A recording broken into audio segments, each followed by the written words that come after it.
नमस्कार, मैं हूं संजय शर्मा। आप देख रहे हैं 4PM news network. Wasim Barelvi का एक शेर है, बड़ा शानदार शेर है। वो झूठ बोल रहा था बहुत सलीके से, वो झूठ बोल रहा था बहुत सलीके से। मैं भला एतवार ना करता तो और क्या करता। हमारे यशस्वी प्रधानमंत्री जी इतने कॉन्फिडेंस के साथ, इतने भरोसे के साथ बातें कहते हैं कि मन करता है उनकी सारी बातों का एतबार कर लो, सारे सपनों पे भरोसा कर लो, सारी बातों पे आंखें बंद करके यकीन कर लो। मगर कुछ सालों बाद लगता है कि प्रधानमंत्री जी की ये बातें तो सिर्फ बातें हैं, इन बातों का क्या। कुछ साल पहले प्रधानमंत्री जी ने किसानों को एक नसीहत दी थी। महान वैज्ञानिक आइंस्टीन का उदाहरण दिया था। कहा था कि वैज्ञानिकों ने, आइंस्टीन जैसे महान वैज्ञानिक ने यह शोध किया कि अगर मधुमक्खियां नहीं होंगी तो मनुष्य जाति 4 साल से ज़्यादा जीवित नहीं रह सकती। यह आइंस्टीन की बात प्रधानमंत्री जी ने की थी। मधुमक्खी पालकों को बड़ा भरोसा हो गया था, लगा था कि हम कितने महत्वपूर्ण हैं, प्रधानमंत्री जी हमारी बातें कर रहे हैं। और फिर प्रधानमंत्री जी ने मधुमक्खी पालकों के विकास के लिए, उत्थान के लिए तमाम बड़ी बातें की। हमने सोचा कि जब प्रधानमंत्री जी ने मधुमक्खी पालकों का इतना भरोसा किया है, इतना उत्साहवर्धन किया है, इतनी सुविधाएं देने की बात की है, तो इनकी तकदीर तो बदल जाएगी। इनकी तकदीर तो बदल गई होगी। हमने अपने रिपोर्टर क्षितिज को भेजा, उस इलाके में भेजा जहां पे मधुमक्खी पालक सबसे ज़्यादा रहते हैं। उस इलाके में मधुमक्खियों से एक रोजगार चला करता है। आपसे अनुरोध है, इस पूरे वीडियो को, क्षितिज की रिपोर्ट को देखिएगा, पहले प्रधानमंत्री जी के भाषण को देखिएगा और फिर मधुमक्खी पालक क्या कह रहे हैं, प्रधानमंत्री जी के वादों के बाद क्या हुआ, ये रिपोर्ट जरूर देखेंगे, पूरी देखेंगे, तो फिर मुझे कुछ कहने की गुंजाइश नहीं रह जाएगी। आपको पता चल जाएगा कि आपके साहिब मंच पर कहते क्या हैं और करते क्या हैं। तो चलिए मैं आपको ये रिपोर्ट दिखाता हूं। आज यहां जिन कृषि विज्ञान केंद्रों को पुरस्कार दिया गया है, उनमें से कई मधुमक्खी पालन में भी महत्वपूर्ण भूमिका निभा रहे हैं। मधुमक्खी पालन सिर्फ कमाई ही नहीं, पूरी मानवता के साथ जुड़ा हुआ है। महान वैज्ञानिक अल्बर्ट आइंस्टीन ने एक बार कहा था कि यदि धरती से मधुमक्खियां गायब हो जाए तो मानव जाति केवल 4 साल तक ही जिंदा रह पाएगी। वही बता नहीं रहे हैं कि इस साल अगर आने वाला सीजन अगर थोड़ा भी सुधार नहीं हुआ तो समझिए तो 90% पालक जो है आत्महत्या कर लेगा। जो 10% है जो पूंजीपति वाला है वही माने बचेगा, नहीं तो 90% जो है आत्महत्या कर लेगा। 14 से पहले क्या लाभ था, 14 के बाद क्या लाभ? 14 से पहले लाभ ये था, लागत कम थी। किसी भी तरीके की जो लागत होती थी वो कम थी। चीनी 20 रुपया किलो था। शहद हम लोगों का बिकता था 130 से 145 रुपए किलो तक। आज चीनी का रेट 45 रुपए किलो है। शहद कोई पूछ नहीं रहा, 60 रुपए भी नहीं पूछ रहा कोई।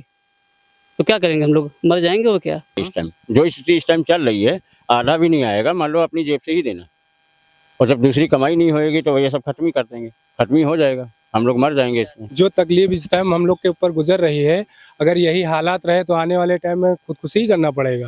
नुकसान में काफी हैं आप लोग जी। अब क्या बताएं आपसे, नुकसान में तो बहुत नुकसान में, क्या अब रोया नहीं जा रहा है, कैसे रोए, लेकिन तकलीफ बहुत है। मतलब जो है कुछ भी नहीं आ पा रहा है इसमें। लाभ किस साल सबसे ज्यादा था आपका? ये साल रखा था सन 2012 में, 13 में और 14 तक रहा। उसके बाद धीरे धीरे घटते आज ये पोजीशन आ चुकी है हमारी कि बस आत्महत्या करने का दिल चाहता है कि बस जाके कहीं मर जाएं। जितना भी जो मस्टर्ड हनी है ये सऊदी अरब में जाता है। यानी कि जितना यूरोप कंट्री है, जो अरब कंट्री है, वो जमा हुआ शहद पसंद करते हैं। और यहाँ पे सबसे ज़्यादा जो उत्पादन होता है वो जमे हुए शहद का ही होता है, मस्टर्ड ऑयल का, मस्टर्ड शहद का। तो कोई पूछ ही नहीं रहा है। तो हालत बद से बदतर है, आत्महत्या करने की नौबत आ चुकी है। 4 PM न्यूज नेटवर्क में आप सभी का स्वागत है। मैं हूं क्षितिज कांत। आपको बता दें, लगातार 4 PM न्यूज नेटवर्क की टीम गांव में जा रही है, किसानों के बीच में जा रही है, लगातार गरीबों के बीच में जा रही है, लोगों के बीच में जा रही है और जानने का प्रयास कर रही है कि लगातार जिस तरीके से सरकार बात करती है 9 साल बेमिसाल रहे, तो ग्राउंड स्तर पे क्या स्थिति है। क्या जो सरकार बात करती है लाभ देने का, क्या वो ग्राउंड स्तर तक पहुंचे या नहीं पहुंचे। आपको बता दें, हम लोग इस समय राजधानी लखनऊ से लगभग 60 किलोमीटर दूर एक गांव में है जिसका नाम है रहीमाबाद। और यहाँ पर जिस लोकेशन पे हूँ, ये स्टेशन के जस्ट बगल में है और आप पीछे तक के तमाम बॉक्सेस देख पा रहे हैं। इन बॉक्सेस के बारे में आपको बता दूं तो या इसके अंदर मधुमक्खी जो है और ये जो पूरी यहाँ पे जो खेती होती है वो शहद की खेती होती है। आपको बता दें, शहद के जो किसान हैं बताते हैं कि 2014 से पहले जो स्थिति थी वो तो ठीक थी, जिस समय कांग्रेस गवर्नमेंट थी, लेकिन जैसे ही सरकार बदलती है, भारतीय जनता पार्टी गवर्नमेंट आती है, तो लगातार जो स्थिति है वो बद से बदतर होती चली जाती है। बॉक्सेस आप साफ तौर से देख पा रहे हैं। हम किसानों से चल करके बात करेंगे और जानेंगे कि स्थिति क्या है और क्या मधुमक्खी जो किसान हैं क्या इस सरकार में खुश हैं, क्योंकि सरकार लगातार बात करती है किसान की आय दोगुनी कर दी गई और इस कृषि प्रधान देश में किसान सबसे ज्यादा खुश है। तो किसानों से चल के बात करते हो, जानने की कोशिश करते हैं कि लाभ क्या क्या मिले और नुकसान क्या रहे। आपका नाम क्या है भाई? मेराज, मोहम्मद मेराज। मिराज जी, ये जो खेती है आपकी, इसमें क्या लाभ हुआ आपको पिछले 9 साल में? कोई लाभ नहीं, कोई लाभ नहीं, सब नुकसान ही नुकसान है। नुकसान कैसे हो रहा है? नुकसान ये है कि सन 2014 के पहले 20 रुपए किलो चीनी था, अब आज जो है चीनी 42 रुपए किलो है। तो नुकसान तो ये हो गया एक। और दूसरा नुकसान ये है कि पहले शहद था 130 से 40 रुपए किलो, अब आज शहद कोई पूछ नहीं रहा है 60 रुपया किलो भी। नहीं तो जो इसका जो बोर्ड बना हुआ है आपका NBB है ना, जो बोर्ड है इसका नेशनल बी बोर्ड, क्या उससे आप लोगों को कोई लाभ नहीं मिलता? नहीं, कोई लाभ नहीं। सरकार तो बात करती है कि आपकी आय दुगनी कर दी गई, आपके वर्क भी तमाम सारे आप लोग के लिए किए जा रहे हैं। ये सब शिगुफा है केवल बेवकूफ़ बनाने के लिए। 14 से पहले क्या लाभ था, 14 के बाद क्या लाभ? 14 से पहले लाभ ये था, लागत कम थी, किसी भी तरीके की जो लागत होती थी वो कम थी। चीनी 20 रुपया किलो था, शहद हम लोगों का बिकता था 130 से 145 रुपए किलो तक। आज चीनी का रेट 45 रुपए किलो है, शहद कोई पूछ नहीं रहा, 60 रुपए भी नहीं पूछ रहा कोई। तो क्या करेंगे हम लोग, मर जाएंगे वो क्या? दिक्कतें कैसी हो रही हैं आपको? दिक्कतें बहुत सी हैं, तमाम दिक्कतें हैं आने जाने के लिए। एक बात और कर ले भाई, इंपोर्ट एक्सपोर्ट की बात होती है, आपका शहद बाहर भी पहले जाता था 14 से पहले, इस समय क्या स्थिति है, क्या बाहर विदेश जा रहा है? नहीं, कोई मांग नहीं। जो हम लोगों से ट्रेडर्स ले जाते थे वो बोलते थे कि बाहर जा रहा है, तो पहले महंगा होता था, तो आज जब बात करो तो बोलते हैं कि बाहर कहीं शहद ही नहीं जा रहा है, कोई लेने के लिए नहीं कहता है विदेशों में। वो लोग ये बताते हैं कि रिश्वत मांगते हैं, कमीशन मांगते हैं, तो इसलिए वो लोग जो है आधा पाधा करके पता नहीं क्या बताते हैं, हम लोगों को समझ भी नहीं आता है कि पैसा रिश्वत मांगते हैं इसलिए एक्सपोर्ट नहीं हो रहा है, तो इसीलिए शहद की मांग नहीं है, तो इसीलिए सस्ता है। तो एक्सपोर्ट जो बाहर होता था वो रुका क्यों बंद हो गया? रुका क्या है, जब जो है हिंदू मुस्लिम सब चलेगा पूरा, तो कैसे नहीं रुकेगा? बिजनेस जो है सेकुलरिज्म पे चलता है, हिंदू मुस्लिम पे नहीं चलता है। नहीं तो एक बात कर ले, आपकी शहद की खेती में ये हिंदू मुस्लिम कहाँ से? क्यों नहीं है? आप हिंदू हैं, मैं मुस्लिम हूँ, अगर आप ये सोचेंगे कि ये हिंदू है हम इससे क्यों लें? कोई भी मुल्क हो, आप अगर हिंदू मुस्लिम ही करते हैं आप, तो सऊदी से तेल क्यों लेते हैं? मत लीजिए तेल। नहीं तो हिंदू मुस्लिम का एंगल इसमें कहाँ से, हिंदू मुस्लिम कहाँ से आ गया? तो वो भी यही कहते हैं ना कि आपको गर्ज होगी, आप 100 बार तेल लेंगे, हम आपका शहद नहीं लेते हैं। जितना भी जो मस्टर्ड हनी है ये सऊदी अरब में जाता है। यानी कि जितना यूरोप कंट्री है, जो अरब कंट्री है, वो जमा हुआ शहद पसंद करते हैं। और यहाँ पे सबसे ज़्यादा जो उत्पादन होता है वो जमे हुए शहद का ही होता है, मस्टर्ड ऑयल का, मस्टर्ड शहद का। तो कोई पूछ ही नहीं रहा है। तो हालत बद से बदतर है, आत्महत्या करने की नौबत आ चुकी है।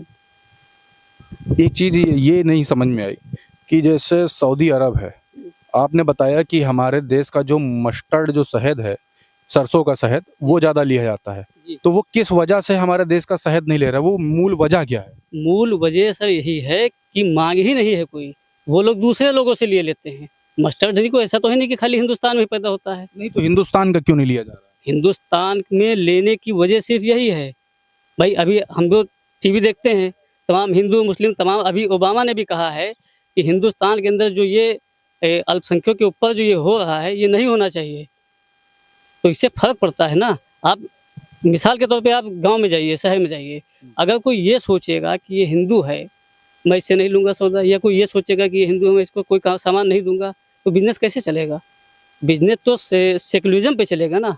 अच्छा, मतलब आपका कहने का मतलब है अरब कंट्रीज में वो मुस्लिम कंट्री है, अपने देश का शहद इसलिए नहीं ले रही क्योंकि अपने देश में जो माहौल है हिंदू मुस्लिम को लेके वो खराब है। जी बिल्कुल।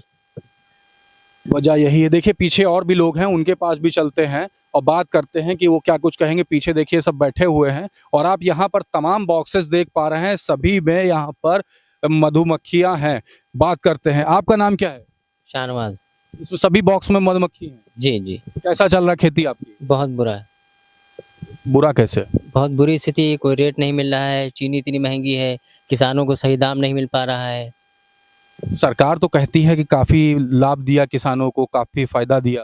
केवल कहती है, कागजों पे उनका काम है, केवल जमीन पे कोई काम नहीं है उनका। कैसे चलता है आपका बिजनेस, कैसे चल रहा है? बिजनेस सर इस समय बहुत बुरी स्थिति है, लोग समझ लीजिए सुसाइड करने की नौबत पे हैं। नहीं तो मधुमक्खी जो किसान हैं उनको सबसे ज्यादा नुकसान क्या हुआ? नुकसान सर ये हो कि हम लोगों को लागत नहीं मिल रही है।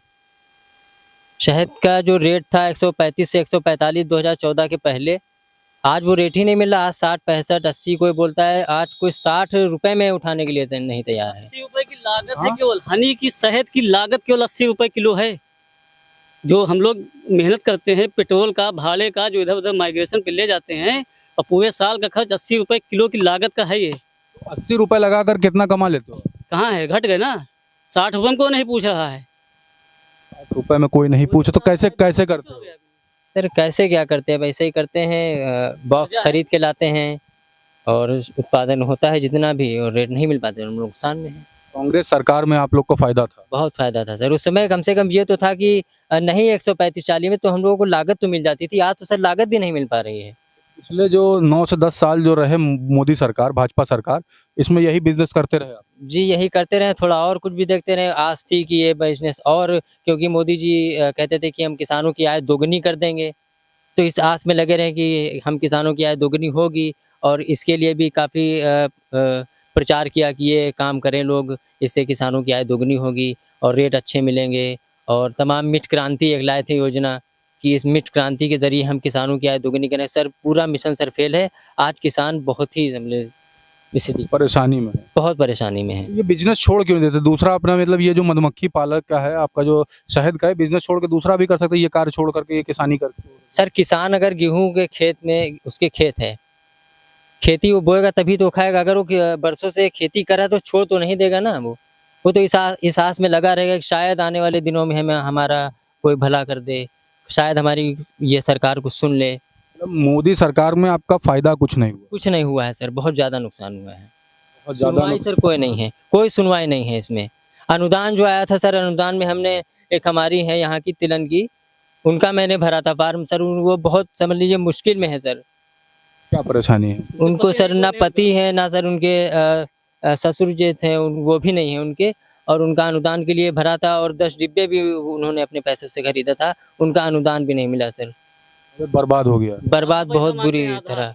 कौन आधा पैसा मांगता है? आधा पैसा वहाँ ब्लॉक से मांगा जाता है कि अगर 85,000 रुपया देंगे तो 40,000 रुपये रिटर्न वापस लेंगे पहले। ये है स्थिति। मतलब घूस ले करके? जी। अरे सर घूस भी ले लें लेकिन दे तो दें, घूस लेके भी नहीं दे रहे हैं सर। दिक्कतें बहुत है। बहुत सारी दिक्कतें हैं। आपका नाम क्या है? मोहम्मद कशीम बेग। ये जो बिजनेस है ये कब से कर रहे हैं खेती आपके साथ, ये कब से कर रहे कम से कम 10-12 साल हो गए।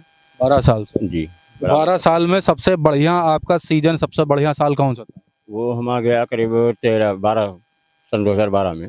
2012 में? और लाभ पहला शुरुआत में ही, उसके बाद में जब 14 लगा उसके बाद में फिर नुकसान ही होता चला है। 12, 13, 14 में कितना कमा लिया? कमा क्या, मान लो वही है, रोजी रोटी अपने आराम से चलती रही, खाना पीना मान लो खाते रहे। उसके बाद में जब से चौदह चालू हुआ उसके बाद में भी बर्बादी होना चालू हो गई। 14 से पहले तो कांग्रेस सरकार था। कांग्रेस उसके पहले तो मान लो बता रहे हैं ना कि सर कि पहले ठीक था, मान लो खा कमा रहे थे ठीक ठाक। उसके बाद से जब चालू चौदह हुआ उसके बाद में फिर दिक्कत बढ़ना चालू हो गई। जो पूंजी थी वो भी मान लो धीरे धीरे खत्म हो गई। अब कगार पे ये आ गए हैं कि मान लो डिब्बा भी खत्म होने वाले सब हैं। जब इनके पास पैसा नहीं होएगा तो इनको हम खिलाएंगे कहाँ से चीनी। ये सबसे बड़ी दिक्कत है। अच्छा, ये जो डिब्बा जो बाने, ये डिब्बा की लागत कितने आता है एक डिब्बा की? एक 3500 रुपये आती है एक डिब्बे की लागत। उसमें रिटर्न कितना हो जाता है? रिटर्न इसमें आता है मान लो अगर सही से बिक गया तो 40 से 4500 रुपये आ जाएगा रिटर्न में, और अगर नहीं लगता है तो आधा भी नहीं आएगा। इस सरकार में चल रही है इस टाइम जो स्थिति इस टाइम चल रही है, आधा भी नहीं आएगा। मान लो अपनी जेब से ही देना, और जब दूसरी कमाई नहीं होएगी तो ये सब खत्म ही कर देंगे, खत्म ही हो जाएगा, हम लोग मर जाएंगे इसमें। अच्छा, कुछ बताते हैं कि इटली की भी मधुमक्खियां यहाँ पर आप लोग लाते हैं? हाँ, इटालियन मक्खी है, इटालियन ही मक्खी है। वो वहाँ से एक बार आ जाती है, उसके बाद में यहाँ अपने बढ़ाते रहते हैं धीरे धीरे करके। वो इटालियन ही मक्खी है ये। तो सारी इटालियन मक्खी जी, है। सारी इटालियन मक्खी है। तो ये मोदी जी जो बोलते हैं आप लोग को बहुत लाभ दिया है, आय दुगनी कर दी, कई तरीके के आप लोग के लिए लाभ लाए हैं। जी, कोई लाभ मिला ही नहीं हम लोगों को। कोशिश करते हैं मिलने, मान लो कोशिश करते हैं हम लोग, जाते हैं कि मान लो लाभ मिले, लेकिन वो लोग जब पहुँचो अधिकारी के पास में वो बोलता पहले अगर 80,000 का काम करा रहे हैं मान लो 85,000 का, तो मान के चलो हमको 40,000 रुपये चाहिए पहले। जब पैसा होएगा नहीं पहले से तो उनको हम देंगे कहाँ से? दिक्कतें बहुत सारी हैं। सरकार में खुश नहीं हो आप लोग? जी, सरकार में मान लो जब लाभ कोई मिले तो हम खुश होंगे, जब लाभ ही कोई नहीं मिलेगा तो खुश कहाँ से रहेंगे भाई? परेशानी तो बढ़ेगी हम लोगों की। दिक्कतें बहुत है। आपका नाम भैया क्या है? जी मेरा नाम मोहम्मद अंसार है।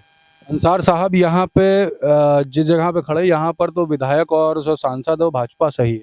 जी जी, कौन है विधायक साहब? कौशल किशोर। कौशल किशोर तो सांसद जी है, और विधायक जयदेवी, जयदेवी। विधायक जयदेवी। जयदेवी, दोनों भाजपा से ही हैं। लेकिन कभी कभी उनके पास आप लोग गए नहीं? गए क्या? उनके पास अगर जाए भी तो मुलाकात कहाँ हो पाएगी? वो लोग मिलने के लिए नहीं तैयार होंगे हम लोगों से। नहीं, मुलाकात नहीं करते? जी नहीं। अब हम लोग क्या आप ही के जरिए आवाज़ पहुंचाना चाहेंगे सरकार तक कि हम लोगों की सुनी जाए। जो तकलीफ इस टाइम हम लोग के ऊपर गुजर रही है, अगर यही हालात रहे तो आने वाले टाइम में खुदकुशी ही करना पड़ेगा भाई। जब हम इसी के सहारे हैं और इसी में हम लगा रहे हैं अपनी मेहनत भी, और खर्चा जो आता है मान लो आउट सीजन में इसमें शक्कर देनी पड़ती है भाई। आउट सीजन में शहद तो निकलता नहीं है, चीनी पिला के इसको बचाना पड़ता है। अगर इसी तरह से ये चलता रहा और हम चीनी अपने पास से आस में एक लगाते जा रहे हैं कि हो सकता है अगला साल अच्छा आ जाए, उसके बाद कोई अच्छा साल चला जाए, लेकिन जब नहीं आ रहा है तो ऐसे होता रहेगा तो क्या करेंगे फिर? और दूसरा काम कहाँ से कर दें? अब इसी में हम लोग चल रहे हैं ना, इसमें पैसा आ रहा है तो हम और दूसरा कौन सा काम कर लेंगे? पैसा नहीं है जब अपने पास ना। नुकसान में काफी हैं आप लोग। जी, अब क्या बताएं आपसे, नुकसान में तो बहुत नुकसान में। क्या अब रोया नहीं जा रहा है, कैसे रोए, लेकिन तकलीफ बहुत है। मतलब जो है कुछ भी नहीं आ पा रहा है इसमें। लागत लगा रहे नहीं आ रहा? लागत क्या, मेहनत तो छोड़ो, लागत कहाँ से आ रही भाई? 60, 40, 42, 45 रुपए किलो शक्कर हम पिला रहे हैं आउट सीजन में। शायद 60-65 में कोई उठाने को तैयार नहीं हमसे, तो क्या होगा? सरकार में आप लोग खुश नहीं? खुश होते तो क्यों हम आज कहते आपसे कि हम इतनी तकलीफ में हैं। देखिए, शहद किसान है, काफी दिक्कत में है। एक दादा पीछे भी हैं, उनसे बात करें। दादा, आपका नाम क्या है? हमारा नाम तो रामचंद्र भगत हुआ। रामचंद्र भगत जी, ये जो खेती है ये कब से कर रहे हैं, कितने साल? हम तो 2001 से कर रहे हैं। 2001 से? जी। सभी आपके यहाँ पे जितने लोग हैं सभी बता रहे हैं काफी दिक्कतों में रहते हैं आप। दिक्कत तो इतना ज़रूरत से ज़्यादा है कि अगर साल भर ऐसा हो जाएगा और अगला सीजन भी ऐसा अगर गुजर जाएगा तो कितना आदमी जो है आत्महत्या कर लेगा, उसका गिनने वाला कोई ठिकाना नहीं होगा। सरकार तो कहती है आप लोग को काफी लाभ दिए जा रहे हैं। अब मुंह से बोल देने से नहीं ना होगा ना। एक पैसा कभी लोन मिल रहा है, ऊपर से तो अनाउंस करता है कि 50 करोड़ रुपया हमारे मधुमक्खी पालन को लोन दे रहे हैं, लेकिन यहाँ 5 रुपया नहीं मिलने वाला है। अगर बैंक में जाइएगा तो कोई बिचौलिया रहेगा तो बोलेगा ये नहीं, उससे बात कीजिए। मैनेजर जो है झाड़ के बिला देगा। उसके बाद बिचौलिया के पास जाइएगा तो वो बोलेगा ये नहीं, 50% पहले जमा कर दीजिए चुप से, उसके बाद मैंने उसको लिए देखा जाएगा। ये भी नहीं कि इतना दिन में हो जाएगा। तो इसको तो चीनी पिलाने के लिए पैसा नहीं है, 50% उसको कहाँ से मैंने पहले ही पैसा घूस जमा करेगा। परिवार में कितने लोग हैं आपके? परिवार में तो मैंने मधुमक्खी पालन में। आपके परिवार में, आपके घर में कितने लोग हैं? पहले तो वो लड़की सब था, उसको सब शादी हो गया अभी, लेकिन 6 आदमी है परिवार में। कैसे चलाते हो इस खेती से? ये खेती से अब नहीं 2014 तक सही थे। 14 के बाद जो है रोड पर हम लोग निकल गए, लालच में जो है मर रहे हैं और कर्जा काट के जो है परिवार को मैंने पाल रहे हैं। इस खेती में आप लोग को जब लाभ नहीं है तो ये खेती क्यों करते हैं आप? ये लालच में कर रहे हैं कि कहीं अगर कोई सरकार होगा, कहीं अगर हम लोग पर 2500 पैसा अगर ध्यान दे देगा तो कुछ अगर सुधार अगर हो जाएगा तो हम लोग का जीवन माने चलना शुरू हो जाएगा। इस लालच में जो है मर रहे हैं कि अगर आज इसको बिजनेस छोड़ देंगे, जितना जो इसमें पूंजी लगा है अगर छोड़ देंगे तो सारा मिट्टी हो जाएगा, तो वो भी जो है और माने बर्बाद हो जाएगा। तो लालच में हम लोग पड़े हुए हैं, लेकिन इसका सुनने के लिए कोई आदमी नहीं है। यहाँ पे सांसद जी, विधायक जी तो भाजपा से ही, कभी उनके पास नहीं गए आप लोग? नहीं, वो अति होने पर उसको पास अगर जाइएगा तो बोलेगा जे जाओ बोल दो जे अभी हमको फुर्सत नहीं है, कभी फुर्सत होगा तो दूसरे दिन आना। मिलते नहीं है? नहीं, वो अधिकारी वगैरह से? वो अधिकारी लोग के जनबे करते हैं, वो बोलेगा जे जाओ दूसरे दिन आना। नहीं, माने बताए नहीं कि नीचे से ऊपर तक हम लोग का कोई सुनवाई करने वाला नहीं है। तो एक बात बताइए, जब ये खेती आपकी नहीं चल रही है, ये सब देख रहे हैं यहाँ पर, तमाम बक्से दूर तक के आपने रखे हुए हैं, जब ये नहीं चल रही तो कैसे अब करोगे? अब क्या करोगे आप? वही बता नहीं रहे हैं कि इस साल अगर आने वाला सीजन अगर थोड़ा भी सुधार नहीं हुआ तो समझिए तो 90% पालक जो है आत्महत्या कर लेगा। जो 10% है जो पूंजीपति वाला है वही माने बचेगा, नहीं तो 90% जो है आत्महत्या कर लेगा। अच्छा, शहद की खेती की एक बात कर ले, जो डाउन पड़ी है, डाउन क्यों पड़ी होगी दादा? जो बिचौलिया जो है वो सीधा बोलता है कि ऊपर में मांग नहीं है, रेट नहीं है, तो हम बोलूँ बीच में खरीद के बोलूँ, ऊपर बोलूँ मैंने स्पॉटे बंद है तो हम बोलूँ इसको खरीद के क्या करेंगे, और हमारे पास तो पैसा है नहीं, और ऊपर से हमको 5 रुपया मिल नहीं रहा है, कोई खरीद वाले नहीं है। अबे कहाँ से कमी है, कहाँ से क्या है, वो तो बिचौलिया जानेगा। लेकिन बिचौलिया बोलता है कि ना हमारे पास पैसा है, ऊपर से खरीदारी बंद है, तो हम बोलूँ इसको खरीद के क्या करेंगे। देख रहे हैं आप, यहाँ पर दिक्कत बहुत है। एक भैया और भी हैं, आप क्या काम करते हो? यही काम करते हैं, मक्खी का मधुपालन। मधुपालन करते हो? कब से कर रहे हो आप? हम कर रहे हैं सन 2012 से। लाभ किस साल सबसे ज्यादा था आपका? ये साल रखा था सन 2012 में, 13 में और 14 तक रहा। उसके बाद धीरे धीरे घटते आज ये पोजीशन आ चुकी है हमारी कि बस आत्महत्या करने का दिल चाहता है कि बस जाके कहीं मर जाएं। क्यों, इसमें इतना नुकसान क्यों हुआ आप लोग का? अब जब शुरुआत में हमने रखा था, जब रेट अच्छे थे, अब रेट है नहीं शहद के बिल्कुल। चीनी के रेट दिन पर दिन बढ़ते जा रहे हैं, दिन पर दिन बढ़ते जा रहे हैं। 42 रुपए से 43 रुपए, 44 रुपए, अभी 45 रुपए हो जाए आने वाले दिनों में। तो धीरे धीरे नुकसान होता ही जा रहा है हम लोगों का। अच्छा, बात करें, सरकार जो कहती है कि जो किसान है, चाहे हम बात कर ले, हम अलग अलग खेतों में जाते रहे, कभी गन्ना के खेतों में, कभी आलू के खेतों में, कभी गेहूं के, पहली बार हम लोग आए मधुमक्खी, तो बोलते हैं कि हम लोग किसानों की आय दुगनी करने की बात करते हैं, बहुत लाभ देने की बात करते हैं। तो पिछले 9 साल में आप लोग को कोई लाभ वगैरह नहीं मिला? कोई लाभ नहीं मिला, कोई लाभ नहीं मिला। सबसे ज्यादा परेशान किस चीज से रहे आप? हम लोग रेटों से सबसे ज्यादा परेशान रहे हैं। जो शहद का रेट धीरे धीरे घटते आज 60 रुपए, आज तो ये नौबत हो गई है कि कोई जो बीच वाला जो उठाता है, शहद डीलर जो है, वो कोई पूछ ही नहीं रहे हैं। घर पे जो थोड़ा बहुत शहद निकला तो वो कोई पूछने वाला नहीं, कोई उठाने वाला नहीं। उससे कहो कि भाई उठा लो तो कह रहा कि है ही नहीं कुछ। परिवार में कितने लोग हैं आपके? हमारे परिवार में 7-8 लोग हैं। कैसे चलाते हो फिर? बस ऐसे कर्जा पानी लेके धीरे धीरे जब तक चल रहा है, एक उम्मीद में कि शायद अगला साल सही हो जाए। अब देखिए 2024 का इलेक्शन है, शायद कुछ सही हो जाए, कुछ अपने मैनिफेस्टो में रख दें कि जो है कुछ मौन पालनों, मधुपालन वालों के लिए भी कुछ किया जाएगा, तो शायद कोई उम्मीद की किरण जागे। कोई हर साल एक आस में मधुमक्खी किसान जीवित हैं। पीछे एक भैया और भी हैं, आपका नाम क्या है? जी जावेद। जावेद जी, कैसे खेती चल रही है? सभी आपके जो मित्र हैं वो बता रहे हैं कि काफी नुकसान हुआ, कैसे करते हो? जी सर, बिल्कुल सही बोल रहे हैं। हम लोग वक्ती बहुत ही ज़्यादा परेशान हैं। सन 2012 में हम लोगों का ठीक था, उसी की उम्मीद लगा के हम लोग मेहनत के हाथ बढ़ाए। अभी उसका परसेंटेज हर साल घटता ही चला गया है। अभी ये कंडीशन हो गया है कि हमारा 10% बिजनेस, 100% बिजनेस से हमारा 10% रह गया है। अभी चीनी इतनी महंगी है, इतनी महंगी हम लोग पिला नहीं पा रहे हैं सर। मधुमक्खी हम लोगों की ख़त्म हो रही है। अभी हमको ज़रूरत है जहाँ पर 250 ग्राम देने की, ठीक है, वहाँ पे अभी मुझको 100 ग्राम नहीं दे पा रहे हैं। मजबूरी हम लोगों के आगे है, पैसा किधर से आ नहीं रहा है। इतना सस्ता माल मांगा जा रहा है कि वो चीनी का दाम नहीं आ रहा। हम लोगों का मेहनत, दवाई, जो भी लागत लगता है वो तो जाने दीजिए सर, अभी फैमिली का खाना चलाने में मुश्किल हो रहा है हम लोगों का। मोदी जी काम सही से कर नहीं पा रहे हैं। सर देखिए, काम अभी आपके सामने, आप देखिए कितना बॉक्स हमारा खाली है, कितना मधुमक्खी मर चुका है। और ये सब बोलने की बातें हैं कि हाँ अच्छा होगा, ये हम लोग आस लगा के हम लोग 10 साल से अच्छा ही देख रहे हैं। कितना अच्छा हुआ है सर, हम लोगों का 100% से 10% पे बिजनेस आ गया है। परिवार में कितने लोग हैं आप? परिवार में हम लोग सर 8 लोग हैं। कैसे चलाते हो परिवार? सर अभी कैसे चल रहा है अभी इसको भी देखते हैं, बाकी मेहनत मजदूरी कहीं मिल गया, इधर उधर काम मजबूरी है करना है। अभी फैमिली है, पालना तो है ही है।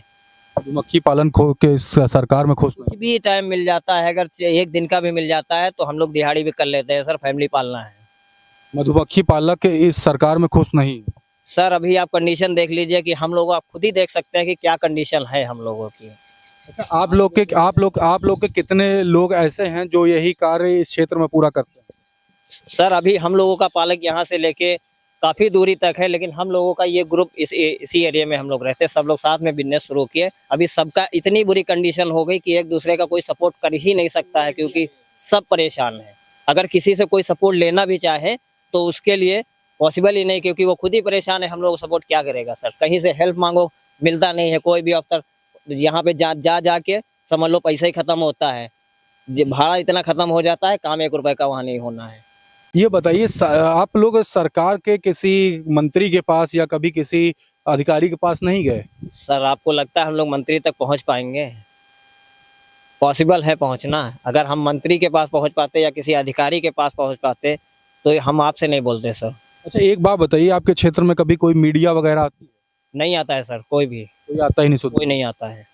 एक बात करें, आप लोग के दिल में क्या आता है? इस समय तो सरकार मौजूदा भाजपा की है, 24 में भी चुनाव होने वाला है, 7 महीने लगभग बचे हुए हैं, तो दिल में क्या आता है? बदलने को आता है या एक बार फिर से मौका देने की बात है? सर एक टाइम होता है, अभी 10 साल हो गया, क्या उम्मीद लगाएंगे हम लोग? मिट चुके हैं बिल्कुल, आगे क्या उम्मीद लगाएंगे हम?